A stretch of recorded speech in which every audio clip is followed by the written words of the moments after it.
Competitiveness is just a drive within me. This competitiveness is just instilled in my brain. It's not just even in sport environments, it's just in any environment. I just want to be good at everything that I do. Bronze! Wow, what a goal! If I'm going to do something, I want to do it properly. And I want to do it right, and I want to be the best.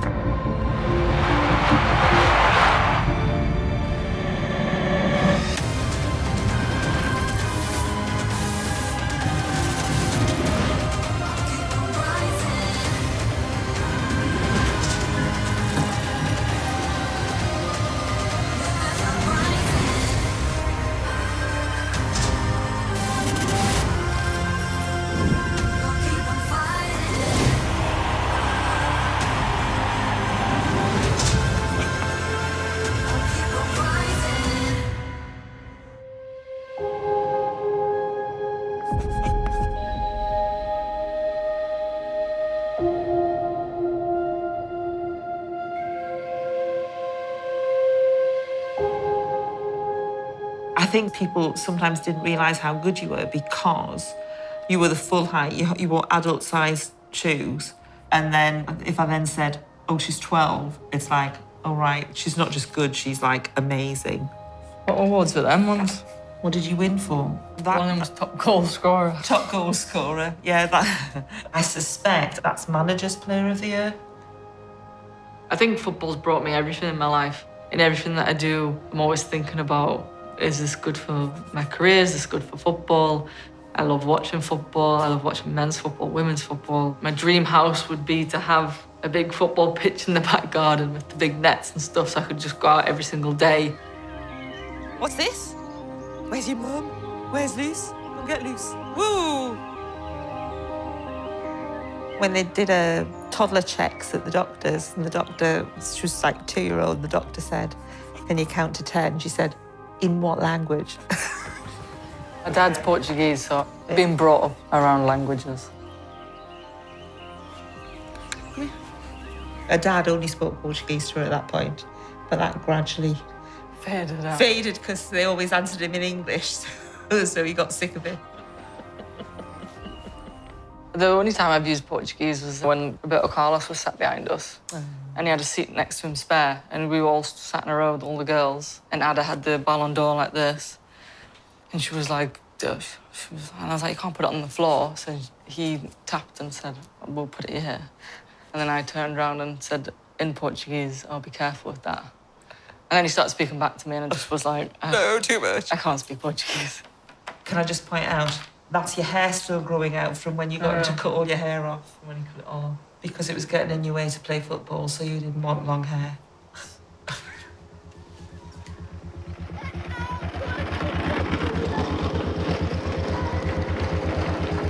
We used to go for bike rides all the time and go to the beach and play football on the beach with my brother and my sister. I did ride a bike at age 2 without stabilizers, but only because my brother could do it, so that's what I wanted to do. I was very much like that. I'm still like that now, to be honest, and I'm like 30 years old, but if there's something that somebody else can do and I can't do it, I go and try until I can do it.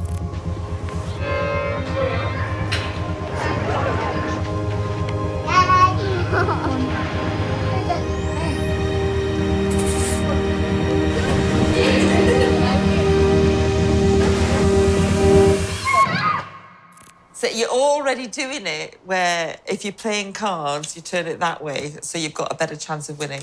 It is a family trait. Gas! What did you say, gas? No, it's just I knew I wasn't going to be fast enough. I think as well, as much as we were so competitive, like my mum and dad actually weren't into football.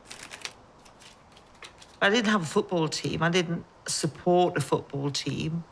It just wasn't really on my radar. I grew up as a badminton player, racket sports, that was my thing. You could have been Raducanu. You could have done that. I think I'm a bit older than her, though. I know, but if you'd stuck with it. and worn the white frilly socks that I wanted you to wear. This is the child that went to the Northumberland Open and all the girls were wearing little white frilly socks. And what did Lucy turn up in? A football kit. But I beat them all. You did beat them all, but you didn't want to wear a tennis kit.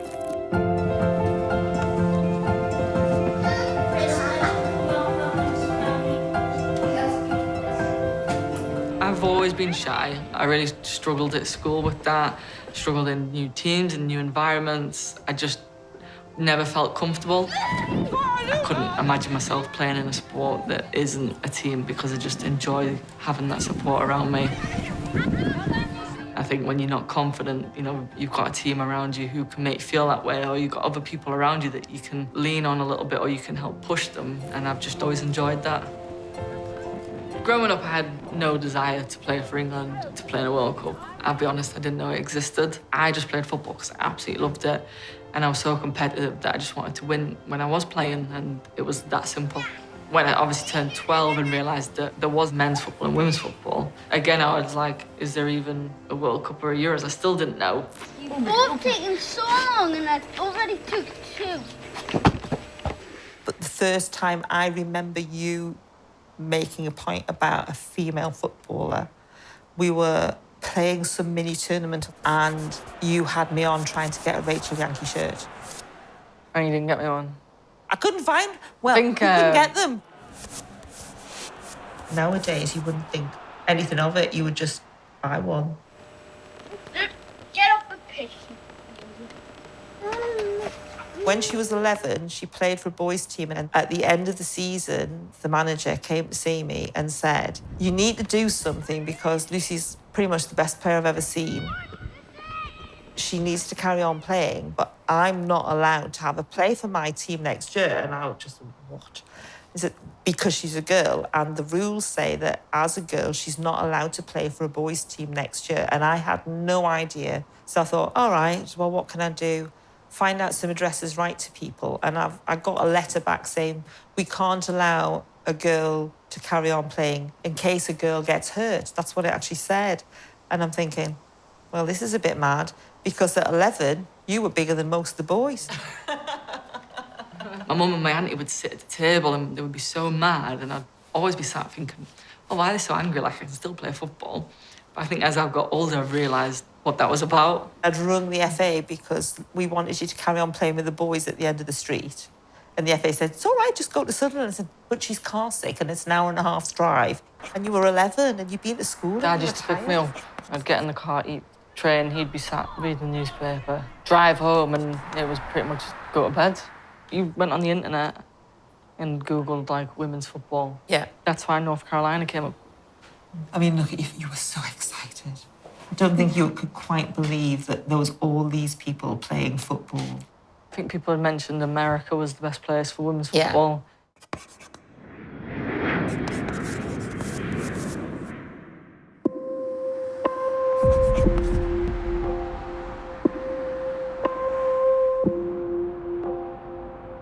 We were one of the pioneer schools, attracting obviously all the great U.S. players, and then, of course, we happened to attract this wonderful English kid from Sunderland or somewhere. Her mother was very interested in, having her kid have a good experience at a soccer camp, and she kept repeating this, year after year after year, and then we made her a scholarship offer.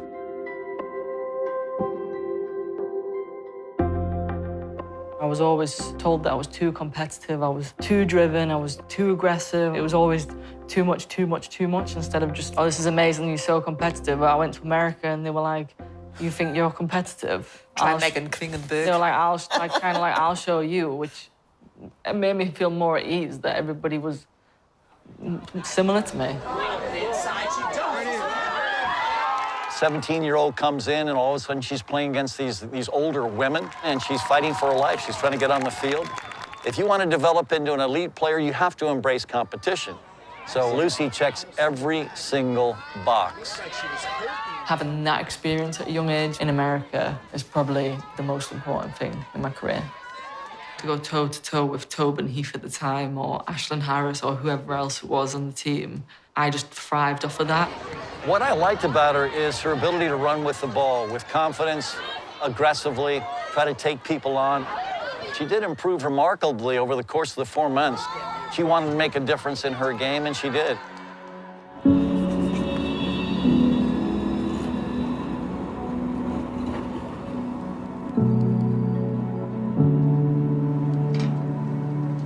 When I just turned 18, I'd come back to England.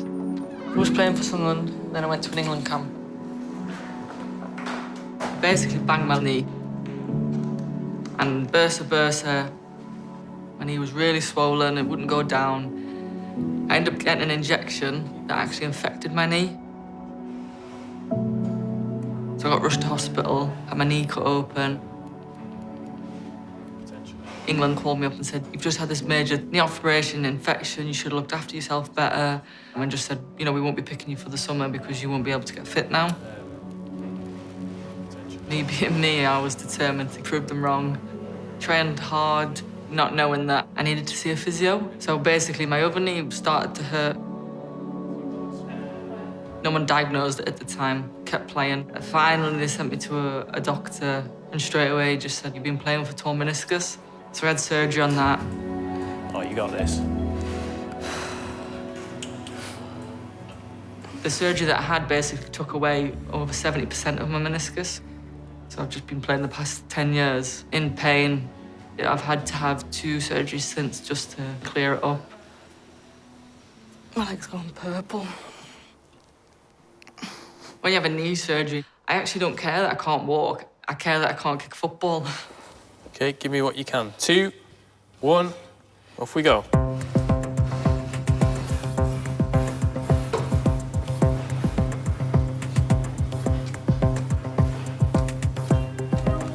It's lonely, it's tough. You're on your own. How do you push through those days where you can't sometimes see the finish line? There is not a day when today is the day you can go out running. To have the mental strength to get out of bed and push through pain and knowing you have to put in the extra work because you need to be stronger than you were before, it takes a strong character. The life of a footballer is great, but when you're injured, you've got to have that work rate. Keeping that drive and that motivation because you're focused on getting your body right. I went to university and I studied everything to do with knee injuries so that I could always be in the best position to help myself. Yeah, you got 5.5 minutes in the red. And then by about 5 minutes, just constantly. I think that's kind of the history of women's football. The best players have been them people who don't rely on others to make them better. They know that it comes from within.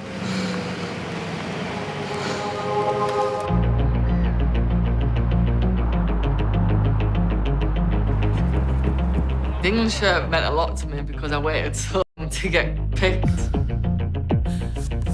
Getting picked for my first England camp, and there's all these great players like Rachel Yankey and Alex Scott and Kelly Smith and Farrah Williams.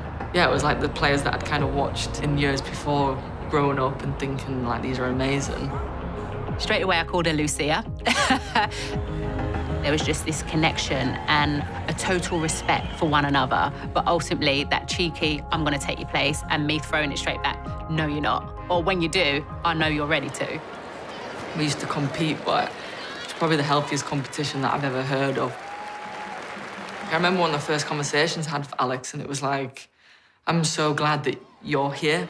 I was thinking, why? I'm here to take your spot. And she was like, because I'm happy that the next person playing right back after me is gonna be good. I liked her personality, how infectious her mentality was. It still allowed me to have that mindset and be the best and push me on. She had to be fitter than what I was, but technically, she had to be good. When you put on a national team shirt, you have to deliver every single time. I want to be the best defender on the pitch and I want to be the best attacker on the pitch. Managers always say, you know, you pay the strikers the most money because they get you the goals and goals win the game. I've always just loved defending. I don't know why. It's not even like the pretty side of football, but I think if you've just got a love for it, you do. And I do remember in my career the times where I've stopped the ball off the line, cleared it off the line. I think I get more joy from stopping a goal than scoring it. I just think when you score a goal, everybody else celebrates, so you kind of feel that.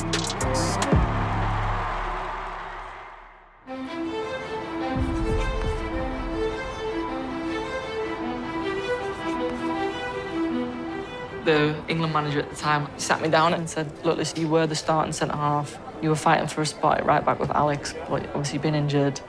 So now you're going to be the cover for right back, the cover for left back, the cover for right side centre-half, the cover for left side centre-half. You could potentially play midfield if we needed you to, and you could potentially play on the wing if we needed someone to defend.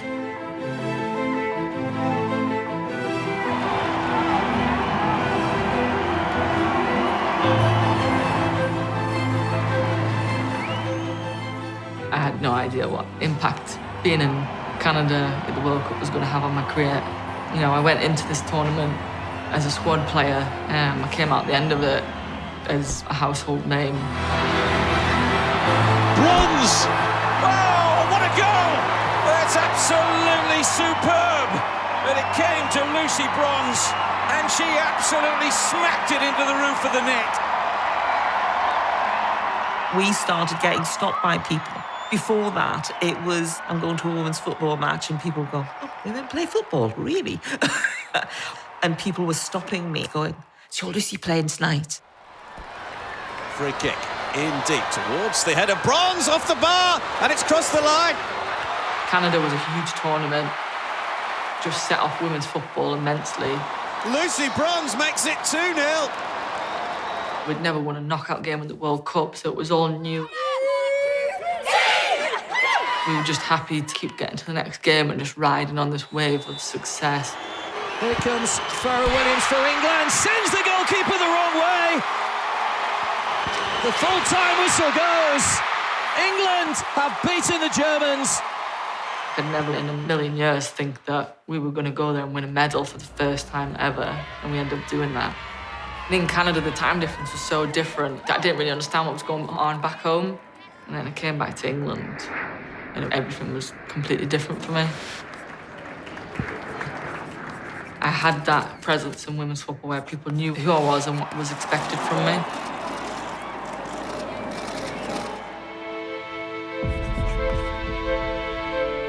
The biggest part of developing my career has been playing with the best players in the world.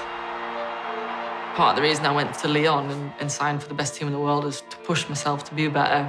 Au centre de la droite et la reprise de Lucy Bronze, le but de l'Anglaise, but pour l'Olympique Lyonnais. You're living away from home, you're out of a comfort zone.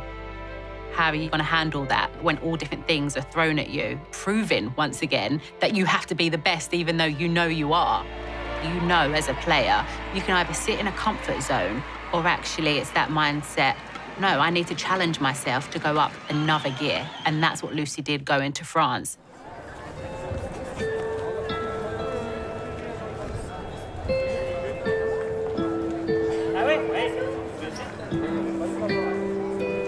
I was based in France, all prepared to play this World Cup in France where I knew the language and the stadiums, like prepared myself better than anybody else for this France World Cup.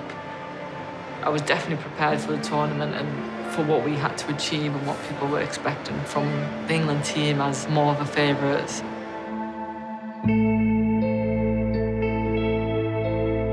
I'd already played for a team that was always expected to win anyway. I think Lucy, over the course of those years, developed her voice more, developed into more of a leader. You had an impact in 2015. Everyone then knew your name because you scored that amazing goal against Norway. Well, actually here, you are the superstar. Everyone knows. It's a different pressure. I would happily just sit in my room all day on England camps, which I am known for doing that more than everybody else. But equally, I just know that I have a bigger part to play. The England manager was the person that brought it out of me. He was like, you know, I want you to be a leader in this team. I want you to be a captain in this team. The girls need you to be that person. They want you to be that person. I was just a bit like, well, I kind of know that, but I don't really know how to be that. Bronze! There it is, 3-0. That was quite a challenge to try and be more open and be more extrovert, but without losing the person that I am. Lucy can affect a game, whether that's on the ball, whether that's her running off the ball for her teammates, or her mentality that if things are not going well for the team, that she's going to change that. In my head, I was thinking, yeah, like we're getting somewhere. We'd been so close in the previous World Cup. And then in 2019, it was like, oh, we're finally against the US.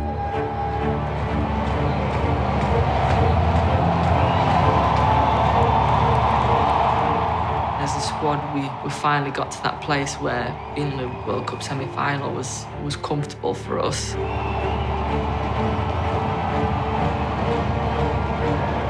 We weren't there to get a bronze medal, we were there because we wanted to get to the final. Nice timing. Kelly O'Hara will reach this. And it's in! You only ever remember the person that lifts the trophy at the end of the day. Ellen White. It's so deft, so precise, and quite beautifully done by Ellen White. Lovely ball, Morgan! Alex Morgan! There was just so much drama in that game.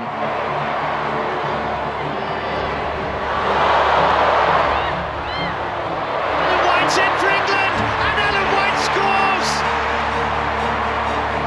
VAR says offside, it's no goal. Went down to the wire in the end. Ellen White! It's a penalty. It's a time for the captain. It's a time for Steph Houghton.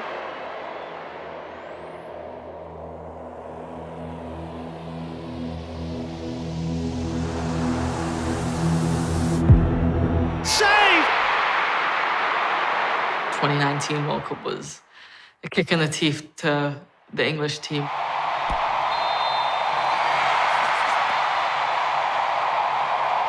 We really felt we'd put everything in place and we were ready to go. And then I got to that final game, and that was where it seemed to just not click. I think I maybe stretched myself a bit too thin in 2019. I just wanted to make sure that I was there for everyone. Sometimes you just need to focus on yourself. I think that's something that I've learned a lot about leaders and captains in general, is actually different teams need different things. And I've really worked out now what England need from their leaders. I do think it's important to embrace the people around you and at least to make the effort, to show people that you're making the effort. I think it makes a huge difference. I see her as the next captain of England.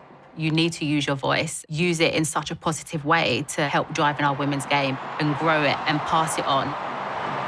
It's never been about what I can win, what I can score. It's what my team can do. 3 times UEFA Champions League winner Lucy Bronze has returned to Manchester City for the 2020-21 season. Lucy is looking to add to her past league successes in the FA WSL. People will look to watch an England team to see Lucy Bronze play. I remember seeing a young boy playing in the park with a number 2 and a bronze on the back. That's that effect. For that younger generation coming through, knowing that Lucy says that she wants to be the best, it's okay for me to say that I want to be the best. I'm going to play for England. I'm going to do this, because that's the attitude you're passing on. I still sort of do a double take. There's every so often it's like, was that Lucy on that advert on the telly? It's like, oh my goodness. The winner of the Best FIFA Women's Player 2020, Lucy Bronze.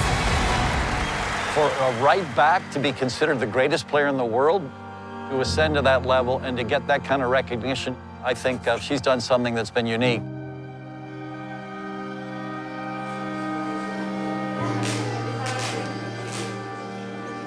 I don't know whether it ever will sink in. We just roll with it and just go, oh, that really is my daughter. Lucy's absolutely an icon. From her journey, through her struggles, through injury, it's character and drive that I will overcome those obstacles. They're there, but they're not there to stop me. I'm just so proud. She's never given up. She's still the really nice kid that I remember. She's not too good for the rest of us now that she's ascended to this level. Seeing her doing interviews and being able to talk fluently in public, you might not have expected that. And she goes to awards in dresses. Wasn't expecting that either. I think football's given me like a confidence. Yeah, I could never learn the same things that I did in my football career and the places that I've been and the things that I've done. I wouldn't have learned as much about myself.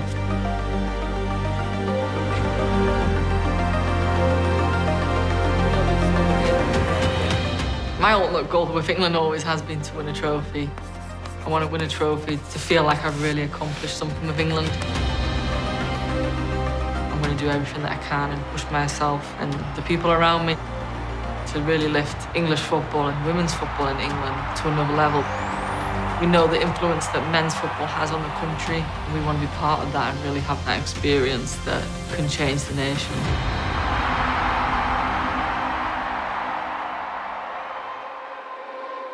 Yeah, the practice gets worth it when the practice makes perfect. Make perfect, you gotta earn it, you gotta sacrifice and be assertive. To be the greatest, stay humble, stay focused, don't stumble. And you best be ready to rumble, come with a lion's heart in the jungle. Know when I'm doing it right, I know when I'm doing it wrong. I know when I'm doing it better than anyone else on the scene when they're calling me Don. I know how to do this thing on a rap, know how to do this thing on a song. Know how to put in the work and win in the race, and here is where I belong.